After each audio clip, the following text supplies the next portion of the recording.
Hey y'all, it's Chrissy O here from Don't Call Me Strange nonprofit organization. We work with special needs kids, adults, and their families, and we also do food boxes of love and help those who have food insecurities or are poor. And a lot of times those two things kind of go together, special needs and needing food. And it's just something that we should all try to do, is to help each other, love your neighbor, help your neighbor, do all good things that you can. But we're all running around as fast as we can this morning before we leave, because today is ADLA Day. And we have a partnership with ADLA, which is a wonderful nonprofit organization, and it's a large soup kitchen and food pantry. And we go and volunteer there on every other Tuesday to make sure that all the hundreds and hundreds of cars that come through that line get food boxes, and they get juice and milk and water and all the things that they need to help sustain them until the next time that they do the soup kitchen and the food drives. And they're free to those who need it. Last time we did it, they did coronavirus testing there, and there were so many cars, hundreds and hundreds and hundreds of cars, and people who really needed, help. So we're glad to be able to partner with them and do that. Now, with that being said, we're going to go around and we're going to follow the founder today, which is Mr. Danny King. He's probably got one of the biggest hearts of anybody that I know, especially for those in need. He's done a lot for the community. He's done a lot for Eastern North Carolina. So today, we're going to follow him around today, and I'm going to put a link to his channel below so you can see that. And this will actually go on my Chrissy O Show channel, and it'll also go on the Don't Call Me Strange nonprofit channel, so you guys can actually see what we do, how we do it, and why we do it. So with that being said, I gotta go finish getting ready, and you guys will just follow me. It looks like we're about 50% through. We started out with over 250 boxes this morning. Looks like we're down to about 125, but knowing us, we'll probably do this till about 3 o'clock. So technically, we might have enough, we might not. So we'll see. We're looking at the traffic. The traffic is still pretty steady out there. So very good. Yeah. It was backed up to the church, Mr. Danny. Oh, the church? Yeah, down there. Are you serious? Yeah, we got pictures and footage of it. Y'all walked almost? We didn't walk all the way down, but we zoomed in so you could see. Ooh. They were still lining up. Jeez. What was the basis of food insecurities? Did you grow up with food insecurities? Well, of course I grew up with food insecurities. I'm the youngest of 13.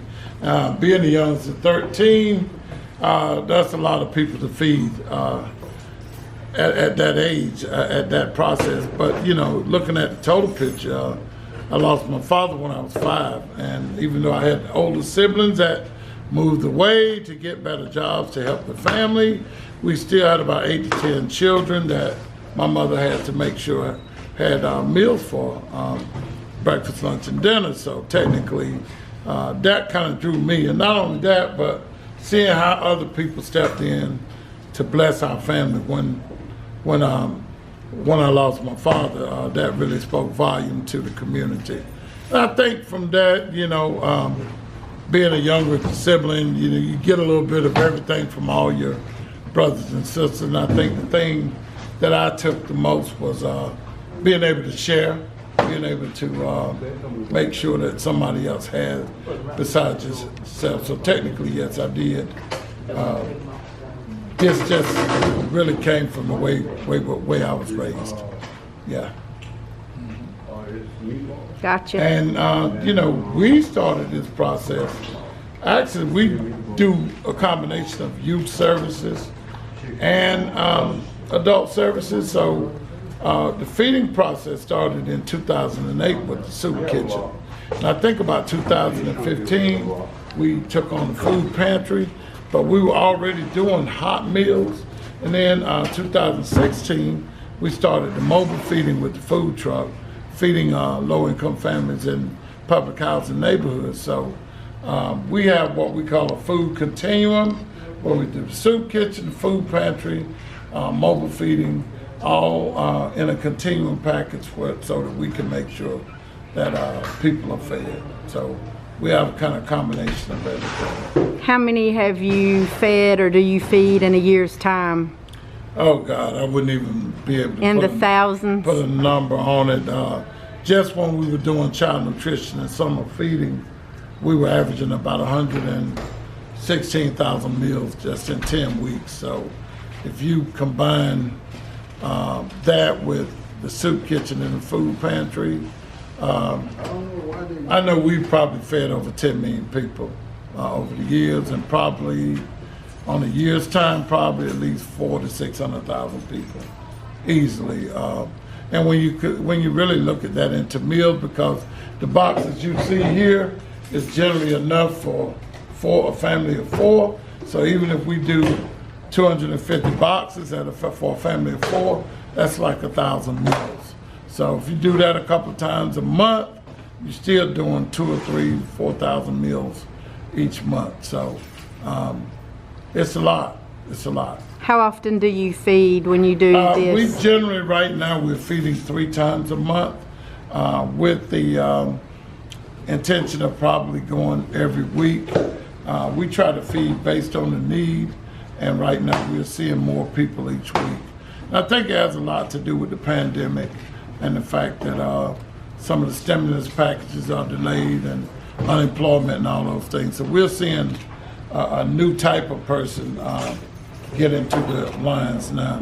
Generally, we fed a lot of seniors and a lot of people that really had time to come out and get meals, but now we're seeing a lot of everybody, young, middle-aged, and elderly. So we're seeing, a combination of both, of all 3 categories of feed.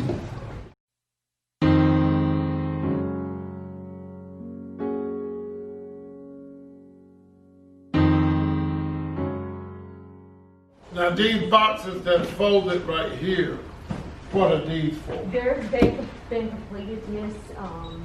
Sheila had just folded them in so they wouldn't dump out. The rest of them, Okay. Carlos is bringing more Okay. off, but 2 packages for. So we'll start putting these boxes, putting this stuff in here. Yes, sir. Okay.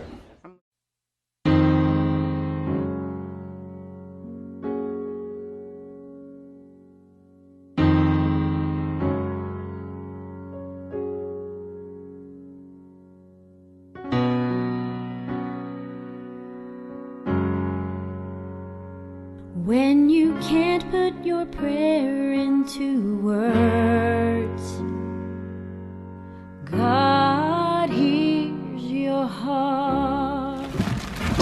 And each one of these bags, these are fully cooked chicken meatballs.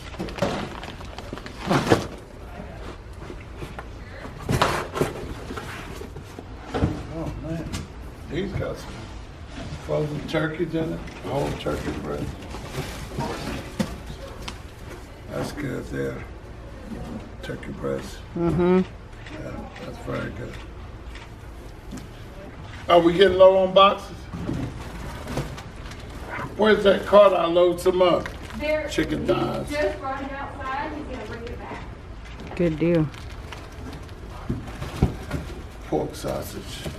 Oh, Yeah. Trail mix. Oranges. that's what the kids loved at the studio so good when we put them in the boxes. The trail mix, you gave us a box of them about a month ago, and them little rascals, they eat it up. That and the grape juice. That and the grape juice. Oh, crinkle cut fries. Those are my favorite growing up. So the last time we came out here, it was like crazy, ridiculously hot, just humid, and I thought we were all gonna just pass out. we all got sunburnt pretty much for the most part, or we just felt bad after everything was over with, but we did it for a good cause. And it's for the right reasons, and we do it with a grateful, giving heart, which is important, is very key. If you can't love your neighbor and you can't give to others, take care of your family first, yes, but there's other people, especially now during the pandemic and all these things, they're not able to work. Like, Mr. Danny had said, there's so many people, young, middle-aged, elderly, that are coming through this line that have food insecurities now that they didn't have before. So it's very important that we come out here, we do our part, and that we feed and help others, because if it were me, I would want that for me and my family. So let's take some footage and let's go around and show you guys what it's like to be a giver and a true giver with a grateful heart and agape love for your neighbor.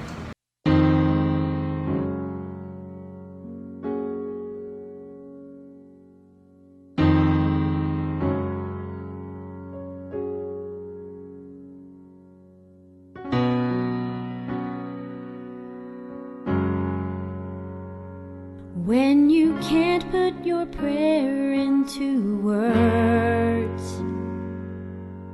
God hears your heart. When you've cried all your tears, God hears your heart.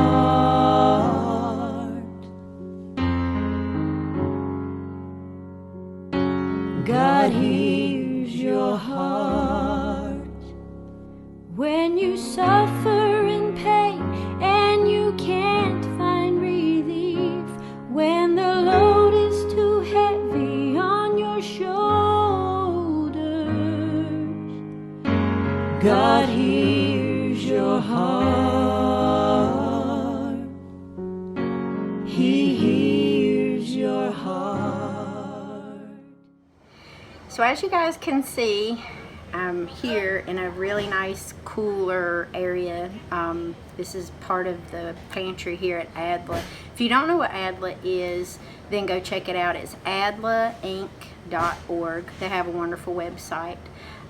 If you're in Wayne County area and you suffer from food insecurities, please do us a favor and contact adlainc.org.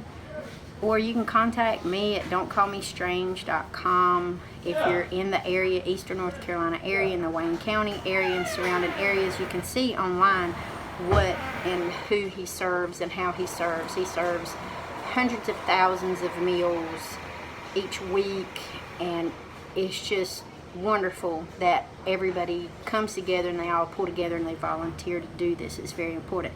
Now, me myself, working with a special needs population, working with kids, adults, and their families, a lot of times the food insecurities kind of go hand in hand with what I deal with as far as dealing with special needs, mental health, behavioral health, those types of things, because when your medications outweigh your groceries and one parent can work and the other one has to stay home to help take care of a sick or ailing child, teen, or adult, it weighs on you. It weighs on you monetarily, it weighs on your heart.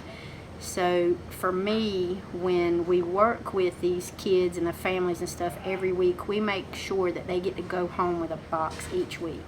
Now, the box that we get comes from 4-Day Movement, and those are packed up at Cornerstone Church in Wayne County.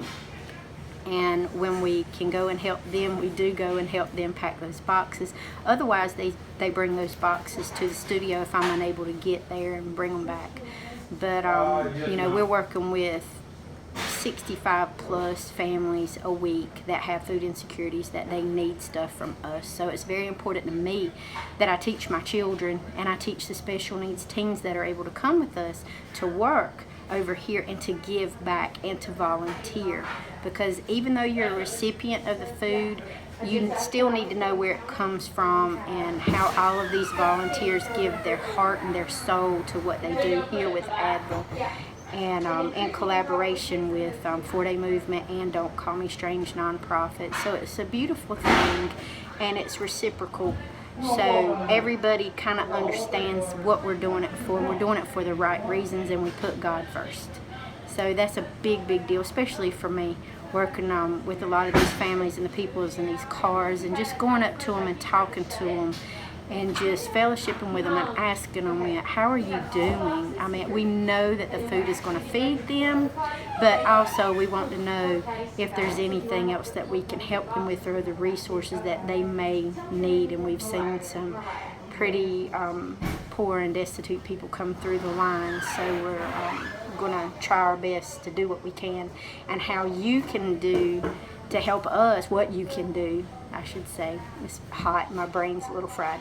What you can do to help us is you can go to any one of our organizations. You can go to adlainc.org and you can give there directly.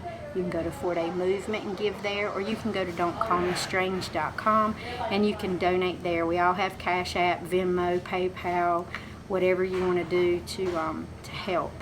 And it really means a lot that we do this, because these are uncertain times and we don't really know what's going to happen. Nobody does. We just have to trust in God that He's going to guide our path and lead us where we need to go. And this is what we're all volunteers here doing this for. We're just loving our neighbor, loving each other, and doing the right thing for the right reasons. So.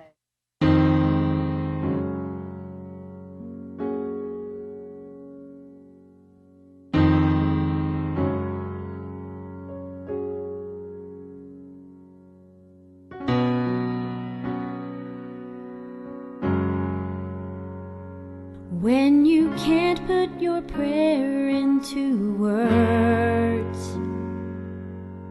God hears your heart.